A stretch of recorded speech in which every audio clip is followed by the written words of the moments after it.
Jessica, I am so delighted to have you on a live stream, and I can't believe it's taken this long for you and I to do a collaboration about podcast guesting. I know. So, welcome, by the way. Thank you so much for having me. You know, the earliest I recall our relation going back, and I know our relationship. I know that we knew each other prior to the very first ever podcast movement. Oh, yeah. But I think that was August of 2014 Yep. is when I first remember connecting with you at a deeper level, and you were like, "Cliff, I really wanna tell you about Interview Connections, this company that I have started up." What is Interview Connections, and when did you launch it? Yeah, it's so fun to go back because, when you've been in business for 10 plus years, there's so many different phases and people you meet along the way. And I love connecting and reconnecting with people like you that knew me back when I was like, I'm starting this business. So let me tell you about it. So I founded Interview Connections in 2013. And I was starting out my business because I wanted to be home with my kids. I now have 2 kids, ages 8 and 10. So when my 10-year-old was a baby, I had previously left the job that I had before he was born, and my dad, who's a business coach, helped me start out as a virtual assistant. So I was starting by booking my dad as a podcast guest. And so I was Googling and looking for business podcasts and learning from people talking about podcasting like yourself, and looked around this landscape of podcasting and online business, and nobody was doing podcast booking. So I was having fun with it. People were really enjoying the service. So I spent, and maybe it was the summer of 2013 is when I was setting up Skype meetings with many people. Maybe you were one of them. And I was like, I have this idea. What do you think about it? Would you hire somebody to book interviews for you? Is this a service? And everyone was like, yeah, that sounds great. And so I validated the idea through those conversations, launched it September 2013, and the rest is history. Yes, it is, and it's been an incredible history. I know some wonderful things that have happened. I remember having those early conversations with you.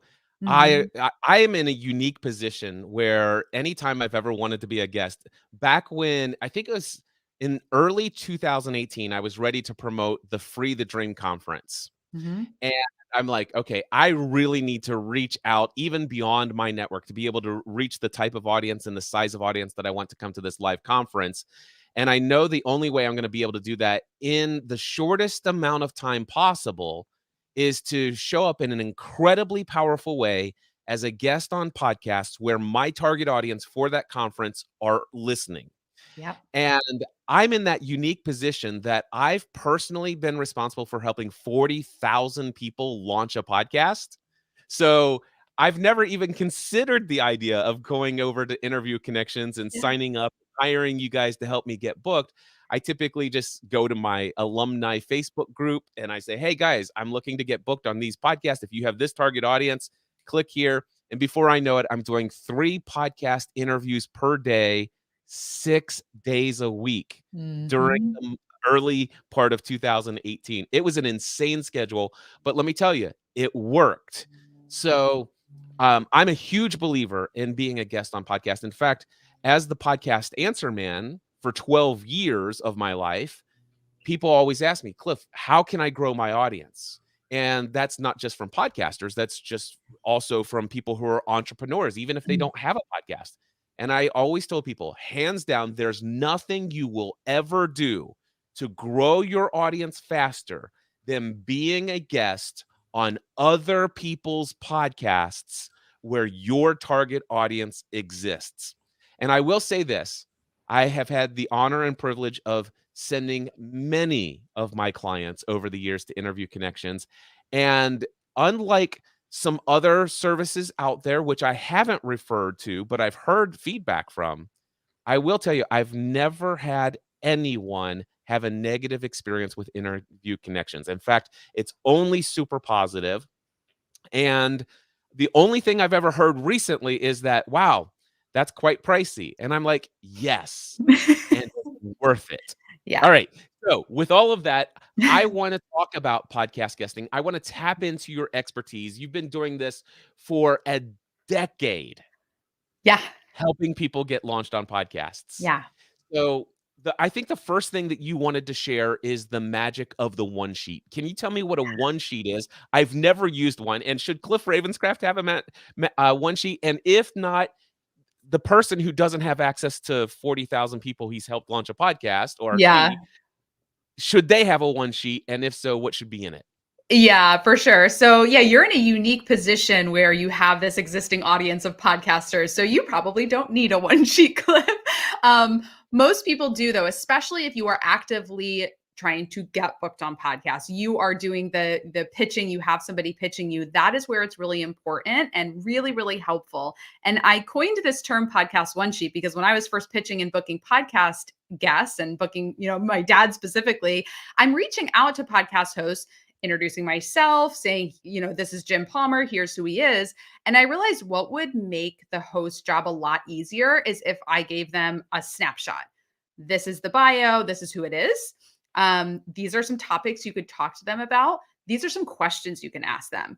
From there, it makes the host job really easy to say yes, because as a podcast host, when somebody pitches a guest to us and says, hey, you should have this person on your show, they're so amazing.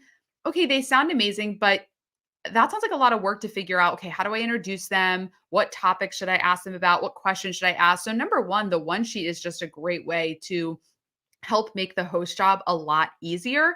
And also, when you're getting booked on podcasts with a goal in mind to promote a conference, to promote your book, to promote your podcast, it's ideal if you're being asked questions that are relevant to the thing that you want to promote.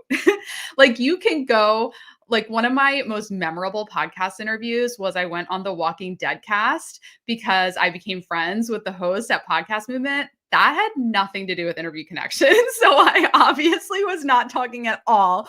And that was fine. But if I'm going on a podcast where the goal is to be in front of my target audience, to drive traffic to my website, I would like to talk about topics that are relevant to what my ideal client needs to learn about. Yeah, I love that. So, a one sheet is, for me, the understanding of this, it's like what PR companies have had for people who are trying to get or people who want to be on television and stuff like that. It also reminds me of the same purpose of your speaker page. There's a lot of people in my audience, they are professional speakers, and so they have a Mhm. page that demonstrate this is who I am as a speaker. These are the places where I've been, so you can see the credibility I have. Here's some great images of me on stage. Here's a couple clips of me on stage, and here are the topics that I routinely get asked to speak about. Here's what I can do for you. So it's really just in one page.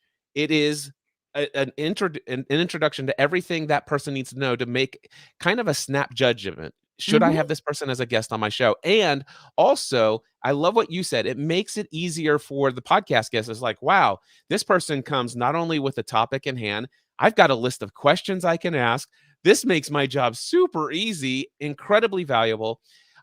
This one sheet, is it a digital one sheet or is it a PDF document? How are you doing that with your clients? Yeah, we use a PDF. We keep it really simple. And I know some people have gotten really fancy with it. They'll have a whole landing page, they'll have a video, and all of that is fine. It doesn't not work, but I'm all about simplicity. Like, what is like, what do you actually need to get the job done? And that is a one pager PDF.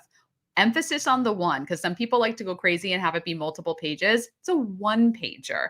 You can have more information on a press page on your website, which is like a whole other topic. It's great to have a press page, list out all the places you've been interviewed, have a short, medium, long bio, have lots of extra topics. That is fine. But the one pager is a PDF that you can attach. A lot of podcast hosts like to, well, I won't say a lot. I have met several that like to print it out. So keep that in mind with the colors and the design, because podcast hosts like to close out all distractions and just have it on their desk and have it there, to read. So those are just some of some of the background information when you're considering how to design it and how long it should be and things like that. I love that. Is there anything else that we need to talk about one sheets? One sheets are pretty cut and dry. So just stick with the bio topics questions, keep it cleanly designed, and you're good to go. Awesome. I love it. So the next topic I want to talk to you about is crafting the perfect interview. Yeah. So, what are some of the components that are necessary that make a really impactful interview so that you show up and you make an impact in such a way people want to know more about you? They want to follow you afterwards. They want to sign up for whatever it is that you're offering. Yeah, well, so there's a couple different ways that I'm going to talk about this. And the first thing is a little less tactical and strategic, but it is energetic. You need to be you need to show up to your interviews and be totally present. It is so important to close out all of your tabs, close out all of your distractions, put your phone on do not disturb, get your lighting set up, figure out what needs to happen with the microphone, because anything that is going to distract you and have you not be present in the moment will make it so the interview isn't as good. And it might just, you might be saying the right things, but there is a difference. One of the reasons podcasting and podcast guesting is so effective is that the listeners feel like they are just in the room with you. And people can feel when there's just an energetic match and there's chemistry and people are like really dialed in. And they can tell when you're kind of zoned out and just going through the motion. So do what you need to do to be very present. That is number one, because when you are present and there's a really great connection, you're listening to the host, you're giving them great answers. That's when people are really engaged in what you're saying. The second part of having a really compelling interview is making sure, this kind of ties back to the one sheet, but making sure the topics that you're being interviewed about are speaking to the pain points that your ideal clients have. And this is so important. A lot of people just go to like how to topics, like how to do this, how to do this, how to do this. But let's say you're selling coaching. A lot of people are coaches.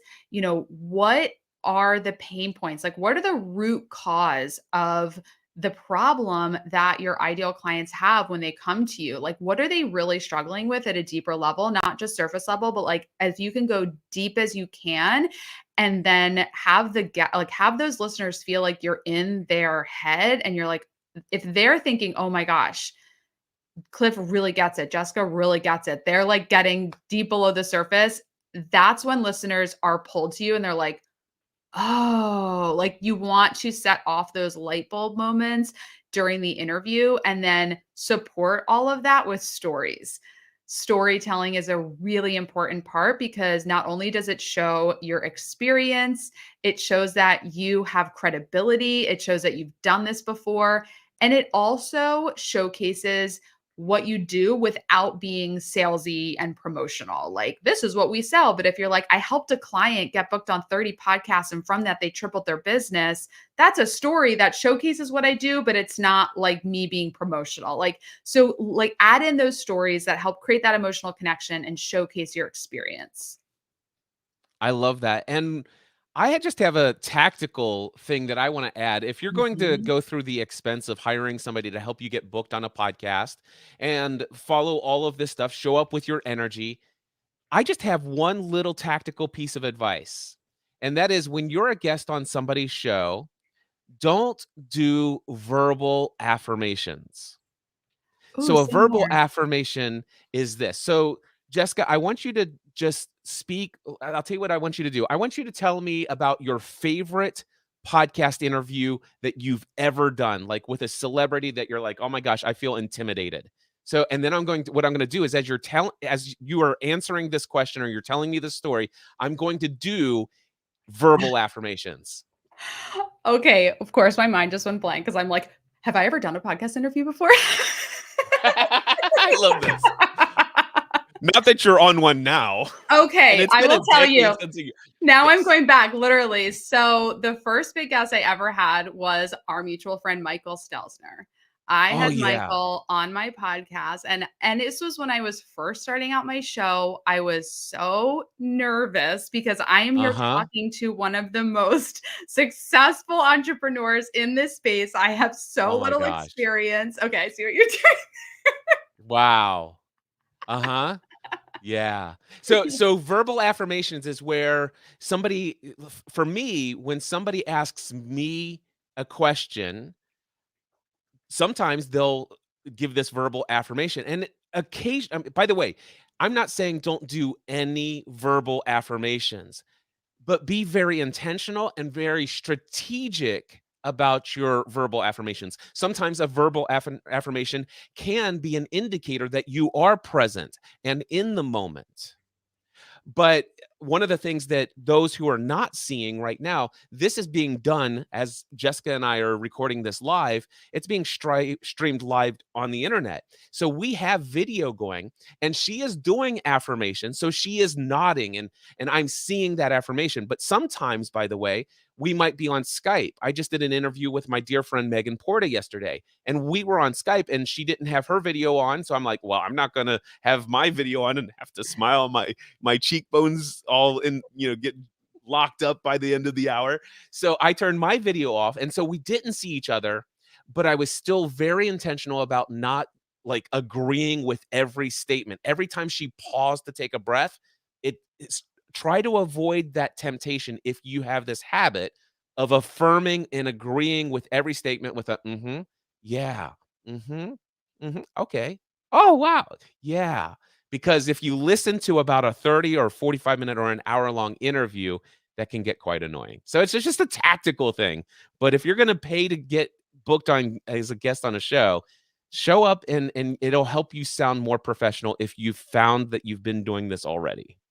That is such a good tip, and that is something that I learned, but I've never reiterated back as a lesson. So I love that you said that, and I learned it just by listening back to my own podcast and hearing myself do that. I was like, "Shut up, Jess, stop." So if you don't know if you're doing it, listen to your own interviews and see if you are. And the amount of like how annoying it is will make you stop really fast. So just listen to your own episodes. And I have people, Jessica, that say, I can't listen to my voice. I won't listen to my interviews. And my response is, my question is, do you want to improve how you represent yourself and your brand and your message? And they're like, well, yes, that's very important to me. Then you must listen to your interviews because you may have somebody interview you and they are incredibly gracious and they have hired somebody to take out all of your ums. And I'm one of those people, I don't pay somebody else to do it. I still edit all of my own podcasts. So I have 50 different podcast shows, over 4,700 podcast episodes, and a few thousand of those have guests. And a few thousands of those guests have a habit of umming almost every sentence. And they haven't learned how to get beyond that. But one way to get beyond it is to be a guest on a few podcasts where the host of the show is not editing out your flaws in your communication style. So I can tell you right now, I just noticed this when I'm listening and engaging. I'm like, within the first 5 to 10 minutes of a conversation, I already know how much time is it going to take me to edit this podcast interview. And Jessica's a professional. So far, I've made no mental note at all of a single edit point that's necessary. So congratulations. I love it. But here's the little tactical tip for you. If you are a habitual ummer, then what I would encourage you to do is listen to yourself do it a lot, get annoyed by it enough, and then begin doing recorded conversations with people and take a pause. It's okay to have silence. Do you know what is super easy for a podcast host to edit out? Long periods of silence.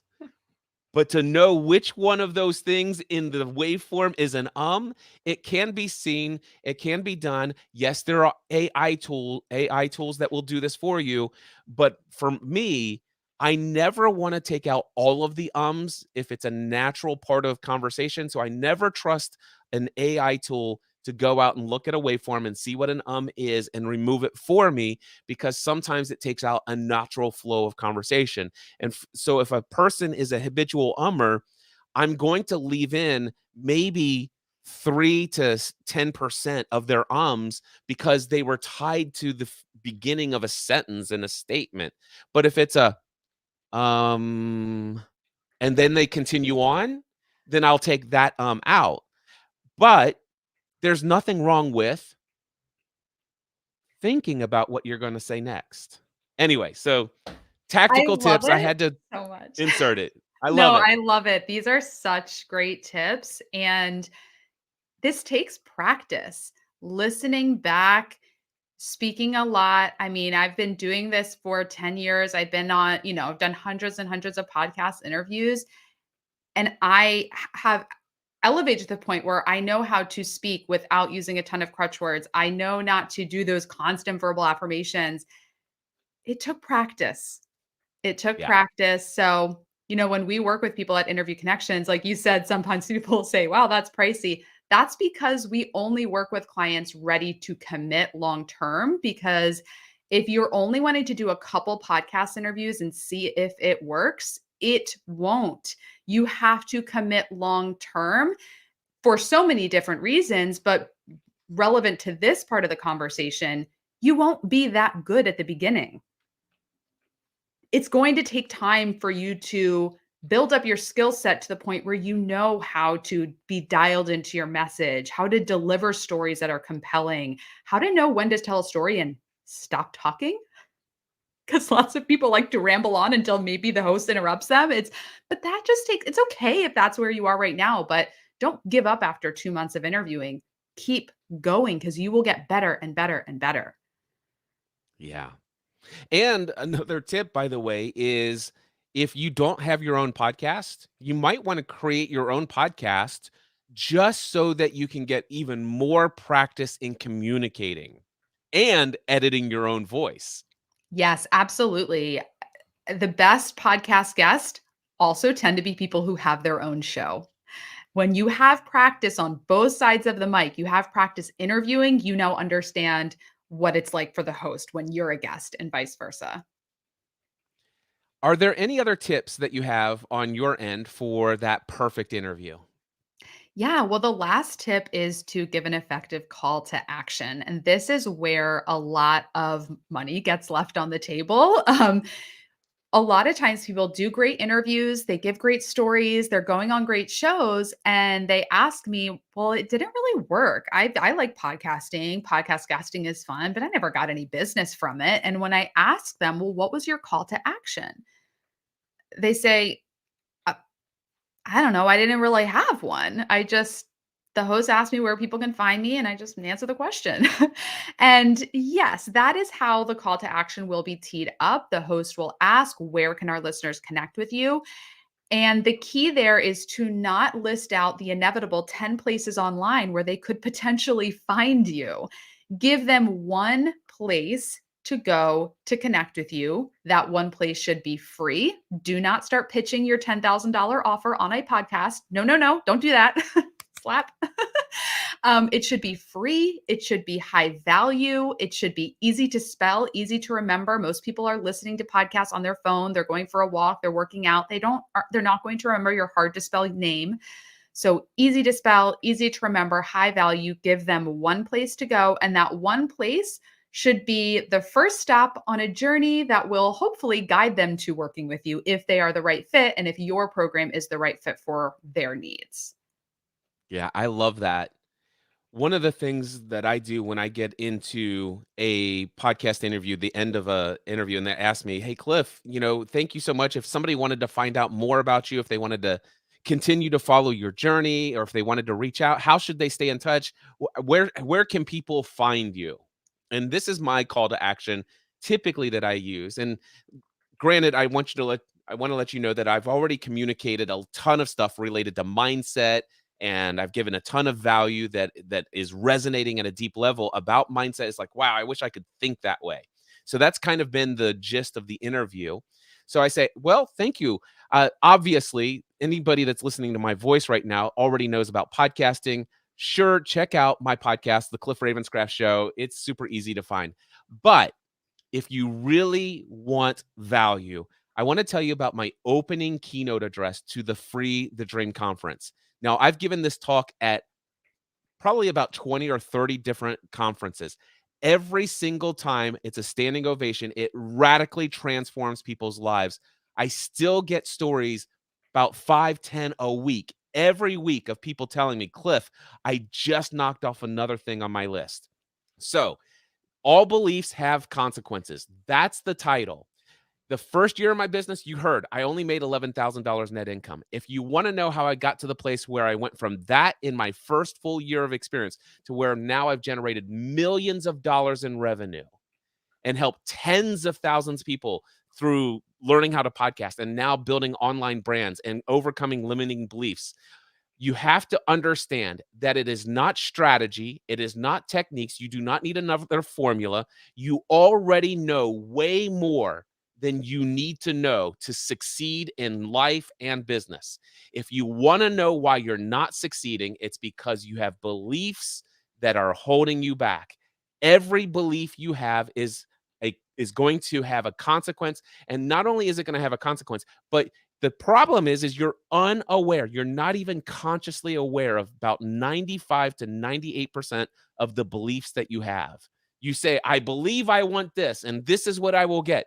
But you're unaware of the 13, 14 contradictory beliefs that are absolutely fighting against every fiber of your being about going after that because of its fears and everything else that you've picked up since you were a child.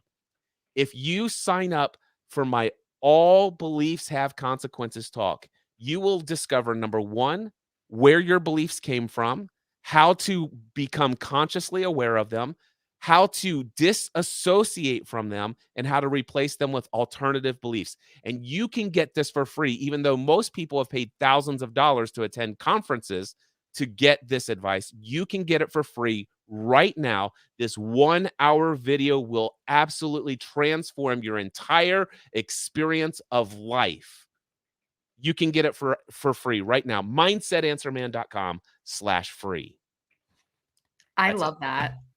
What I loved about that is how you communicated the values so confidently. And that's where I see a lot of podcast guests miss the mark.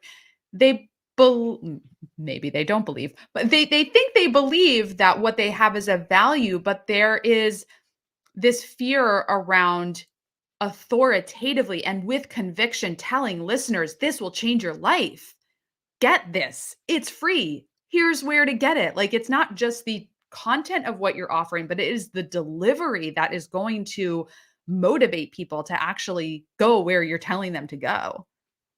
Yeah, absolutely. And I can tell you right now, ever since I started giving that as my call to action, as soon as that thing gets released, it's usually a huge influx of new subscribers to my mailing list.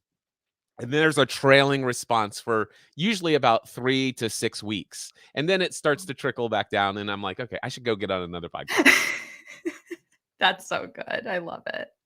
I love it. All right, so the last topic that you gave me that you wanted to chat about is myth busting. There are a Mhm. couple common misconceptions that people have around podcast audiences, the size of audiences, directory stats, and Mhm. I wanna hear you air out all of your frustrations with the podcast community. Okay. So I meet with close to, if not 100 people every single month who want to get booked on podcasts. They're coming into this podcasting industry through way of, I'm going to start being a guest. And on so many of these conversations, they ask about the audience size or what size show are you booking me on? Can I have a minimum benchmark of how many listeners the show has? And audience sizes are not public. Like, there's just no ifs, ands, or about it. The only person who knows how many downloads their podcast has gotten is the person who logs into their hosting account and can see the stats. And what you and I have both seen over this course of many, many years in podcasting is there's a lot of money coming into podcasting. There's a lot of businesses coming into podcasting. And one of those types of businesses are podcast directories, software services where they say, sign up, few bucks a month, you're going to get this directory. You're going to be able to find all these shows to be a guest on. And guess what? I'll even tell you how big their audience is. That is a big fat lie. Like, they don't know. They are guessing how big a show's audience is because they're using some algorithm where they get the host social media following. They look at how many ratings and review the show has. Maybe they're using some SEO data about the domain authority. And then they're just guessing.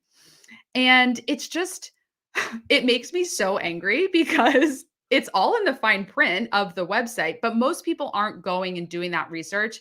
And so there's just lies. I like have talked to friends in the podcast space. I'm like, all right, I'm going to get the free trial of this site and just do a little fact checking. Okay, they say that your show has this many downloads. Is that true? And they're like, no, it is not true. So that is the myth I am committed to busting till I'm blue in the face is audience sizes aren't public, and you can get immense value, lots of leads, lots of clients, so much growth from small podcast audiences, from audience. Like one of my most memorable times was I had Jan Alunga on my podcast years and years ago, and he was promoting a product he had. I think it was like a $500 product. And I came on, I brought him onto the show like, yes, you can pitch your paid product because my audience needs it. And by the time the show had been downloaded 75 times, within like a day of it releasing, I had like 75 downloads. He had already made 5 sales. So that's pretty good. If you are in front of the right audience, you don't need 10, 20,000, 50,000 people to hear it. You just need to be in front of the right audience. So I'll get off my soapbox now, but that is what I always want to make sure that people know. I love that. I'm glad that you pointed it out.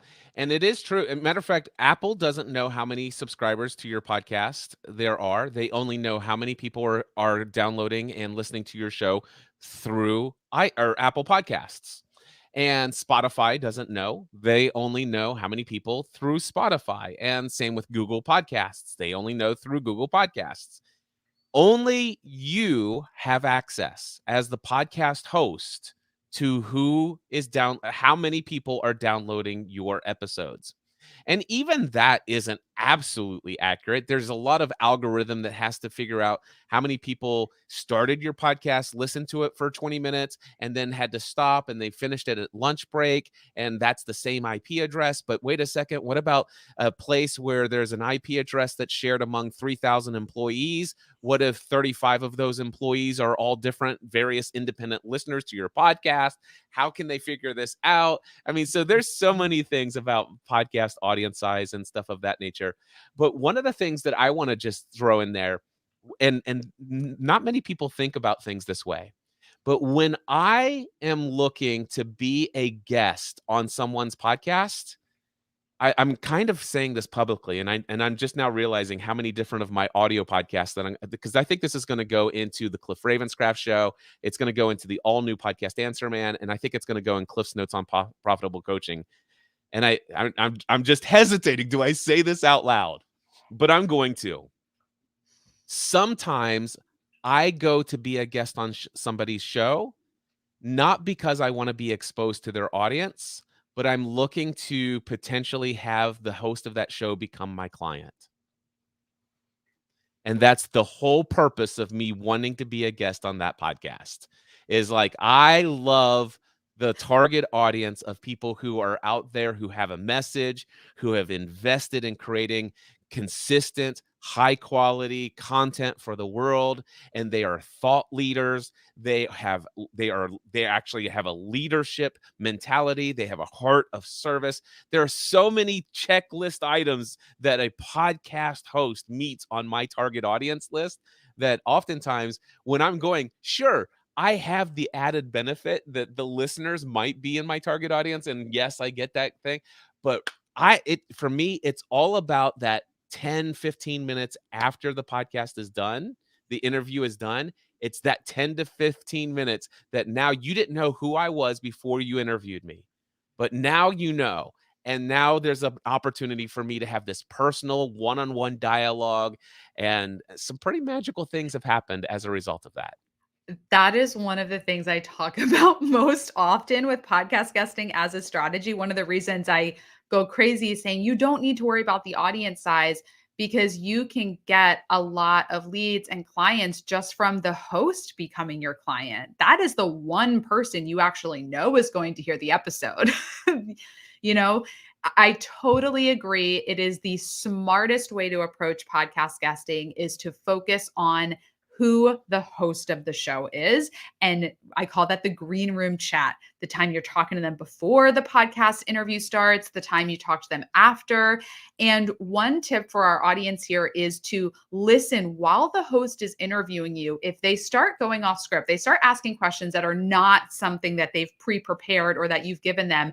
And I call them like asking for a friend questions. When they start describing themselves and they're like, well, let's say, for example, and they describe themselves, well, what would you say to that person? That's how you know they're starting to imagine themselves as your client and they want your advice.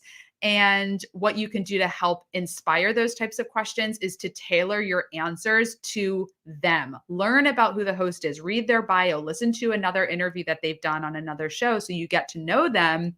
Because the more you can tailor your answers and your stories to that host, the deeper connection you have with that host.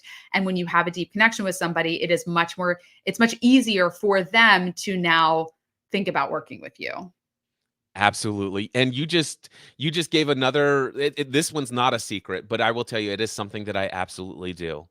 And that is before I'm ever a guest on anybody's podcast, number 1, I go and I listen to 2 or 3 of their other episodes, not their 2 or 3 most recent. Certainly they're one of their most recent, but I usually go back to like an early episode, like a episode 1 if it's available. And somewhere in the middle.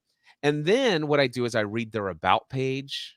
I'm reading through their social media archive. I'm looking through their website. I am looking and I go and find, I search for that person's name and interview in YouTube and on Google, and I look to see if that person's been interviewed before. I go through incredible lengths to find out every single thing I can find out about the person who's about to be asking me questions. Yes, And it is absolutely a total game changer. it really, really is. And this is just goes to show the importance of preparing. When you're a guest on a podcast and if you've been podcast guesting and you're wondering, how do I get more results? Are you doing everything Cliff and I are talking about right now? Are you researching the host? Are you getting, prepared? Do you have a great call to action? All of these things go into a successful podcast guesting strategy. I love that. There are, since 2013, a lot of other podcast guesting services out there that will help you get booked. There's only one that has my hands down recommendation since 2013 for more than a decade. It is interviewconnections.com. All right. So, first and foremost, I'm stating that for the record, but I want to actually ask you some questions because I've never used interview connections before.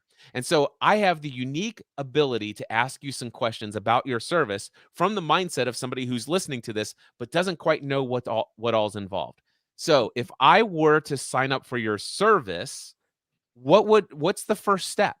Yeah, great question. So we have an intake form that we have our clients fill out when they first sign up with us because that first month working together is a lot of information gathering. We get to know our clients at as deep of a level as we can so that we can effectively represent them.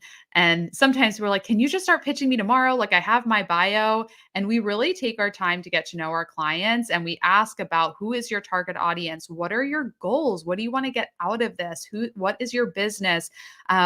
What are the topics you want to be talking about? What types of shows do you want to be a guest on?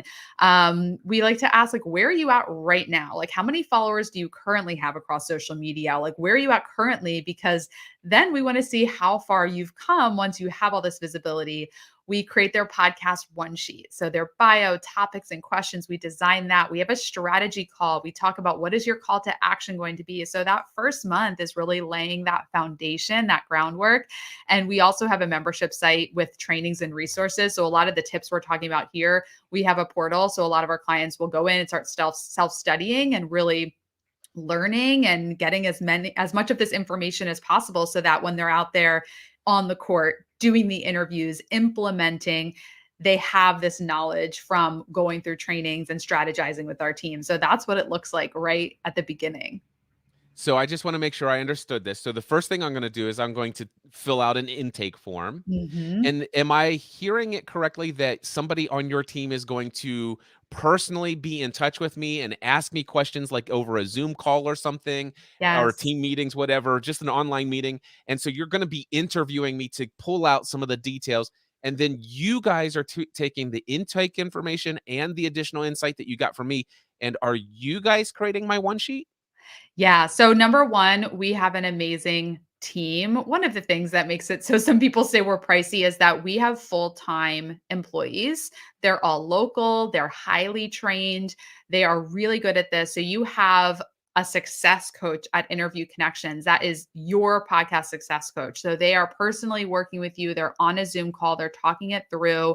We most of our clients, they will give us their bio, their topics, their questions, so we walk them through. We have some tutorials on how to know what your topic should be, how to write your bio. Sometimes, there's a nice little bonus if people pay in full. Well, I'll write their one sheet for them. So there are opportunities to have me personally walking you through that. So that is for our elite clients that make that investment.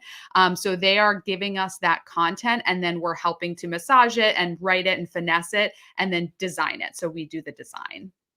I love that. There are a couple of key things that you said there that really stood out to me. One is we have full-time employees. So Yeah. this is you I think maybe in 2013 you probably were using some virtual assistants at the Oh, yeah. time. Mhm. Yeah. Yep. But this you've evolved over the years. And this is something that is, by the way, it's new to me and probably is a great indicator as to why so many people rave about the experience that they have with you. But, this is new insight for me. The fact that you have full-time employees that are doing this work for you, and but you also said another keyword, local. So what I'm hearing, that nothing against people in the Philippines, nothing against people in India, and all these Mhm. other countries where you can hire somebody to work for you full-time for $400 a month.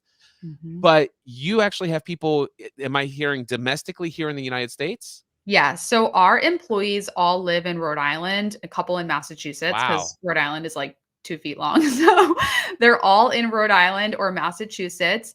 We previously had an office, so we were remote. We went remote during COVID, but from 2017 through 2020, we had a physical office space, and now we all work remotely. But our booking team, they get together once a month. They were actually just together for a 2-day in-person retreat to work on the client experience.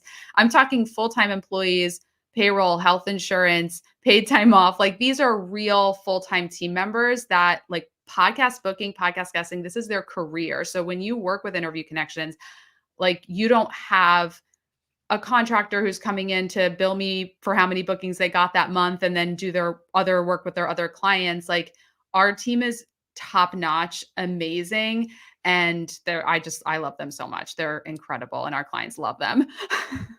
I love this. Okay, so the next thing I have as a question is I've signed up, I've worked with my success coach. You guys have helped me really hone my one sheet. I now have a lot of coaching on how I can be an incredible guest beyond what Cliff and Jessica talked about in this incredible, awesome piece of content that Cliff published. And then, of course, you have online courses and an online portal to Mhm. learn even more and dig deeper into how you can succeed in being a guest on people's podcasts. So now, what are the packages that are offered that I like? Are there different tiers that I could sign up for? And how do I, how do I get to select whose podcast show? How does this work next? Yeah, so we offer one package. So there are not tiers, and we offer one package of 30 guaranteed bookings. And the reason we do that is because we have found over 10 years that our clients who commit to at least 30 or more interviews see the most success. So we are not interested in working with clients and setting them up for a package that's not going to deliver them optimum results. Um But just, I'm going to pause you right there. Hold on. I'm like, wow, how did I not know all of this? This is so amazing. I can't believe that. Okay, so y- okay, I'm going to become an advocate for interview connections from this point forward. That is so freaking amazing.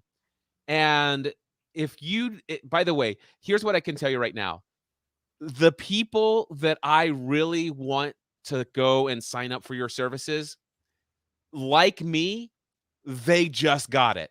They just understand. They just now picked up. You could say anything you else.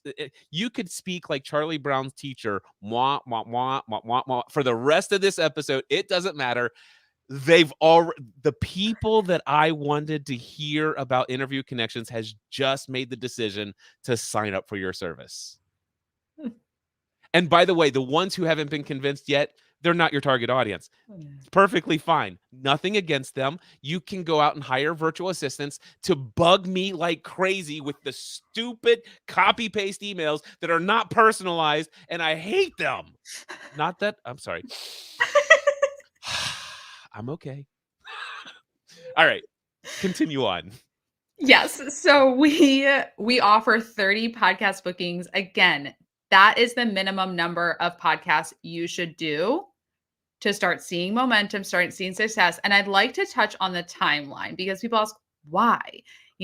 People ask, well, can I cancel after 3 months? And we need to take a moment to talk about timeline because we're unique right now. We're streaming live, but most podcast interviews and the people who hear the audio recording aren't hearing it right now. They're hearing it, I don't know, whenever you're going to publish this. So when you get booked on podcasts, let's say you're working with us, onboarding month 1, we are starting to send pitches in month 2. Most podcast hosts do not respond to a pitch the moment they receive it. Maybe they leave all their pitches in an email folder, then they go through them all on Friday. It takes time to hear back. It takes time to get a yes. And then we connect you with podcast hosts who have said yes. It's a very simple introduction email. Cliff would love to have you on the show. Here is a link that you can use to schedule the recording. Please get in touch with me if you have any questions, but we are so excited to connect you two for this interview. Then you schedule the recording. That recording could happen 2 weeks from the day you get introduced. It could happen a month. It could happen 2 months later. Podcast hosts are batch producing, they're batch recording. They schedule their interviews out. So typically our clients start recording their interviews in the 3rd month of their contract with Interview Connections. And then the interviews start going live month 4, 5. So when someone says, well, can I just test it for 3 months to see if it works? No, you can't. If you want to test it, we are not for you. Go to a month-to-month service that doesn't have the confidence in delivering the service at the level of excellence that we do. So that's the answer. It's 30 bookings. Once you fit 30, you are seeing momentum, you are seeing results, you are feeling the confidence and the growth that podcast guesting helps you to achieve. I love all of that. So a couple of more questions is if I were thinking about signing up, if I had some target podcasts, like some top 5 dream list of podcasts I'd love to be a guest on, can I give those to you and your team to pitch me to? Yes, I am so glad that you asked this. So we call that a wish list. We welcome wish lists. We want to know your dreams. We want to know what shows you want to be a guest on. And we will vet those shows first because sometimes people want to be a guest on a show that doesn't have guests. We'll let you know we are not going to pitch you to that show. They don't have guests, but it looks like a great podcast. So we're going to vet them and make sure. And we are happy to pitch you. We will also educate you on the likelihood of being booked on Oprah's podcast, for example. So we are going to offer our feedback. And I also think this is a good time to let the audience know that some of those much larger shows are pay to play. There are a lot of very big podcasts that now charge the guest a fee to be on the show. And so they say, well, why can't you get me on there? Like they have guests all the time. And they do. I'm not in the back end of those producer rooms, but I have had calls with agencies that facilitate pay to play interviews. And that's not what we do. We do not book on shows that are going to charge the guest because I believe in the authenticity of a podcast interview being earned media. Okay, great.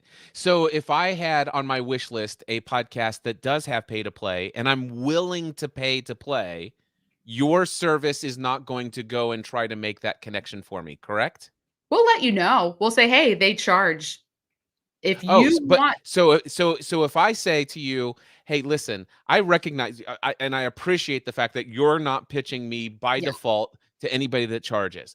But I do have a wish list, and Yeah. I'm willing to pay up to $30,000 per spot to be on these 5 shows. It would be that Mhm. worth it for me. Would you then make that pitch? Would your team then make that pitch for me?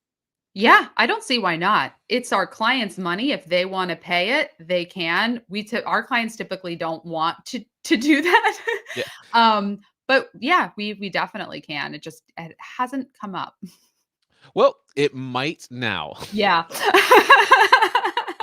There are some people out there. I mean, because I'm thinking, gosh, if I could get on Lewis Howes, Yeah. or if I could get on Tim Ferriss, or if I could Mhm. get these people, or the Joe Rogan show, or whatever. I mean, they're a show with millions, or at least hundreds and hundreds and hundreds of thousands of Yeah. subscribers, and it would be worth the investment to some people, and Mhm. they are already at such a level that they just need somebody to facilitate that connection that Yeah. knows how to do this in the most reasonable way that will be the most likely for success. Yeah, and I think it's so important too that people like really understand where their business is at and can they handle the influx of leads that would come from a show with millions of listeners, because a lot of businesses do not have the infrastructure to handle the influx from a huge show like that. Like sometimes you'll hear shows going on Shark Tank and then their whole website crashes Yes. because they can't handle it. So yeah, there are absolutely people out there where that makes sense for them. Um, for a lot of our clients, they need to build up an infrastructure and a team and just be realistic about, do you need a show with 1 million followers? For some people, and I have actually made, like, I turn people away. Sometimes I'll have a consultation call. They are truly about the masses. They have a message that needs to be heard by millions. And I will say, I don't think Interview Connections is for you. We're Yeah. booking on mid-range shows. I totally support you going out there and doing whatever you need to do to get in front of millions of people. That's not what we're going to do. And so I'll recommend, PR firm or, agencies that kind of facilitate the paid podcast placements. So that's what you can also get from me is I will 100% be honest with you about what we can do and what we're not the best fit for. Yeah, that's one of the things I appreciate about the way that you're communicating about what's gone on with the evolution of your business. This is amazing. I love that. And yes, those people are more likely to hire a Yeah. easy for me to say. Yeah. I'm not a professional communicator, a publicist Mhm. or PR person to go out and market their brand and get on those shows. But with that being said, it doesn't have to be millions. There are shows that have, let's just say 50,000, 100,000 subscribers that do have pay to play, and they're not Oprah's, and they're Mhm. not even the Lewis Howes or the Tim Ferriss level, but they have an incredibly large audience and they recognize the value of it. And yeah, they might have a fee of 3,000 or $5,000 to be a guest, and you Mhm. might be interested in paying, and it might not make sense to hire a publicist to go and try to make that happen for you. So I Yeah. really appreciate the nuance of Yeah. that aspect of it. This is amazing. So, Yeah. the one last question I think I have, well, first of all, I know that I have the question. I'm just thinking about whether or not it's the last one. So, the one question that is coming up is, what does a pitch look like? You've got this full-time employee out there. How are they making pitches to the podcast host? And actually, I do have another question now that I think about it. Yeah, well, the pitches are all a little bit different depending on how warm of a contact that podcast host is. One thing that we did a few years ago is we built our own software. So it's an internal database that we use, and it's an amazing tool that our team has to know how many times have we pitched a show, how many guests has that show taken from us. So we have this incredible software database that we can use to get great podcasts for our clients. And so if we have a show that takes every single guest, it's as simple as, hey, friend podcast host, like we have another client, we think they'd be great. Here's their one sheet. So if it's like an ongoing conversation, it's a very simple. If it's a cold pitch to a show we've never worked with before, then it's a more thought through email, introducing ourselves, introducing the guests that we have that we think would be a great fit. This is their one sheet. Here's why we think they would be a great guest for your show. So they have some different kind of pitch templates that they work from depending on who they're pitching, who they're reaching out to. But ultimately, beginning, middle, and end. Intro, here's who the person is, you know, close, will you have them on your show? Here's a one sheet, here's a link. And then they've got kind of a follow up process as well. Hey, haven't heard back from you. Thought you might like to see an episode that they were on. You can listen to them on this podcast. So that's kind of the short overview of what the pitching looks like. Gotcha. So I love the fact that you have your own software. Do you, in your own software, I'm just curious now from a business perspective, do you have a place in there where you rank the ratings that a guest that is paying you has as far as their experience or their results that they're getting? So for example, like, do you have a place in there? It's like, hey, our guests, our clients are ranking this experience with this podcast very highly. That's a great question. I don't know exactly how we're doing that. I don't know if it's a straight ranking system. I will tell you on the flip side, if we get negative feedback, we mark a show do not pitch. So Gotcha. we do steer, like we do use it. We do take the intel we get, both positive and negative, and make that note so that we know, like if a host ever tells us, I don't take guests, their mark do not pitch, we don't pitch them again. Which I'm sure if you ever tell someone don't pitch me and they keep pitching you, you're like pulling your hair out. So that's one thing Yeah. that's very, very important to us, and why our reputation has stayed so strong is that we have like really good systems on the back end to make sure that we're always going to the right shows. That I love that. And what if somebody is thinking about doing this, but they're in a niche that is so small that probably nobody that has hired you has ever wanted to be a guest on this type of podcast? There's probably in the entire world of podcasts, there's probably 15 or 20 of these podcasts out there. Yeah. So, minimum of 30. Now, you can make a case for the potential that your target audience may be listening to some other podcasts that are adjacent to the topic. But what if that it's super niche? Again, is this where the wish list would come in, that you would take that wish list of those 20 podcasts that they're aware of and make the pitches to? Yeah, that is a good question, because sometimes there are really, really niche businesses where I'm like, I don't know. And you said what I always say is that they may be listening to shows outside of your niche. So let's see who your target audience is. Can we position you? Is there a part of your story or your expertise that would be relevant to these other shows? Usually there's at least enough shows to get somebody on that it would help them build their brand. And then when I'm like, I really don't think there's enough shows for you, I say, go start your own podcast, because we need there's not enough shows. So that's where I'm like, go be a podcast host if you want to leverage podcasting. But I don't know, like, I don't see the shows. But that's where I'll say, I always do consultation calls, strategy calls with people before they sign up, so that we can know that, all right, if we're going to promise this to you, we've done some due diligence to make sure we'd be able to deliver. I wonder if I still own this. You said, I love the fact is like, hold on, I'm gonna type this in. Get your own damn podcast.com. And I'm just gonna see if I still own this. Yes. if you if I don't teach anybody how to podcast anymore, but I do own the domain getyourowndampodcast.com. And I used to do it for people who gave me unsolicited advice that was really uncalled for. And I would just I would just hit reply and say, you might want to check out this URL, and popped it in there. That's so funny. Anyway, so much fun. All right, so how can people go to sign up? What's the best way to do this? And I want people to know I do have an affiliate relationship with Interview Connections. I very rarely ever tell people to do the things that are necessary for that to get tracked or anything, because it's just not been that important to me. And I haven't been the advocate that I now plan to be. So if somebody's listening to in my audience, and they're saying, hey, okay, I now understand the value of being a podcast guest. Mm. I now know that I don't want just this, fly by night other service out there that's working with people Mhm. outside of the country doing their copy paste pitches. I really like the level of what I'm hearing here. And I would like for Cliff to get whatever affiliate commission is coming his way. How do people do that? Yes. So please go to interviewconnections.com and schedule a consultation call. Full transparency, I don't have a sales team. You will talk to me personally. So just click the link that says schedule a consultation call. There is a box that says, how did you hear about us? Just put Cliff. You're my There you only go. Cliff. So just put Cliff, and then I will make sure that I immediately put Cliff as the referrer so he gets what he deserves here for featuring us. But just reach out, schedule a call with me.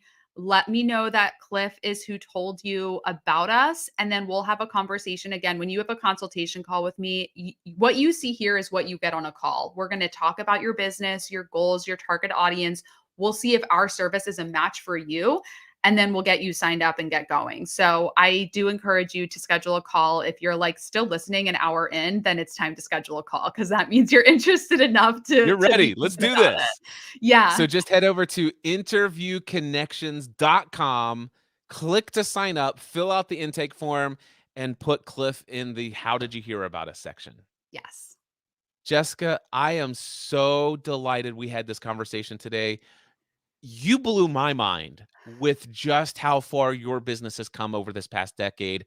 I already had super high regards. I wouldn't have even offered to do a collaboration with you otherwise. But my esteem for what you are doing in the world today, you watch how many people come your way from this moment forward. I can't wait to be this advocate for interviewconnections.com. Thank you so much for your time today. Thank you so much, Cliff. That means so much. All right, I just stopped the audio recording, and I see that Raymond was here, but just in case he comes back later, I just want to put here that Raymond says, "Hey guys, you two are my favorite leaders." So, Raymond, Aw. thank you. And with that, I am now going to end my live stream. If you want to just say bye to everybody, and then Bye, I will hit this everyone. button. See Thank ya. you.